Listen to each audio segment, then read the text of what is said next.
Hundreds of prisoners quietly climbed onto the roof of the train. Under the cover of night, they launched a surprise attack on the resting German soldiers. The Germans were completely caught off guard. They had no chance to fight back. The prisoners quickly took control of the train, but before they could escape, another train full of German soldiers approached from behind. To avoid revealing themselves, the prisoners quickly loaded the bodies into the train cars. Then, they forced the German conductor to start the train and keep moving forward. Through questioning the German officers, they learned they would pass 5 stations along the route. At each station, a German officer had to personally get a travel pass. Because the train behind them was following closely, they couldn't take a detour to escape. They had no choice but to follow the route. As the next station neared, Mark decided to have the priest, who spoke fluent German, pretend to be a German officer to get the travel pass. Soon, the train pulled into the station. The priest, with 2 guards, got off the train, commanding the German soldiers to distribute food like a real officer. Then, he went to the dispatch office to collect the pass, but the clerk wanted to check his identification. The priest didn't have any. He noticed the clerk's uniform was messy.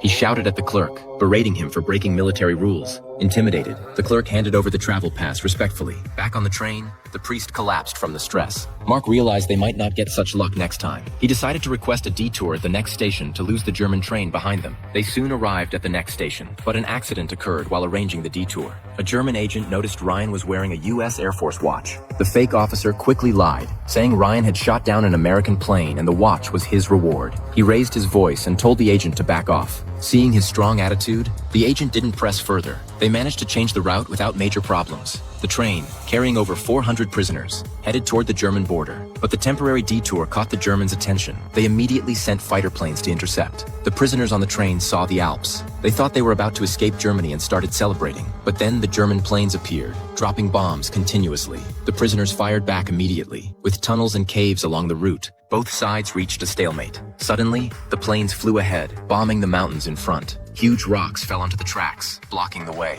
The train had to stop. The situation was extremely dangerous. Someone spotted a small path along a cliff. It became the prisoners' last hope. They got off the train, planning to escape along the path. But the planes returned, blowing up the path. Everyone was furious and fired wildly at the plane. The pilot was hit, and the plane crashed onto the cliff. With no other way forward, Mark had them return to the tracks. They started clearing the rocks, then removed the damaged rails at the back and replaced them at the front. But before they could finish, the German pursuers arrived. Seeing the destroyed tracks ahead, the Germans ordered all soldiers to continue on foot. But the prisoners had already evacuated. They waited at the tunnel entrance, and when the German soldiers stepped out, the prisoners attacked fiercely. The unprepared Germans suffered heavy casualties and were forced to retreat into the tunnel. At that moment, the train whistle sounded. The front tracks were repaired. Mark covered the prisoners as they boarded the train one by one. The German commander could only watch helplessly as the train carrying 400 prisoners left German territory.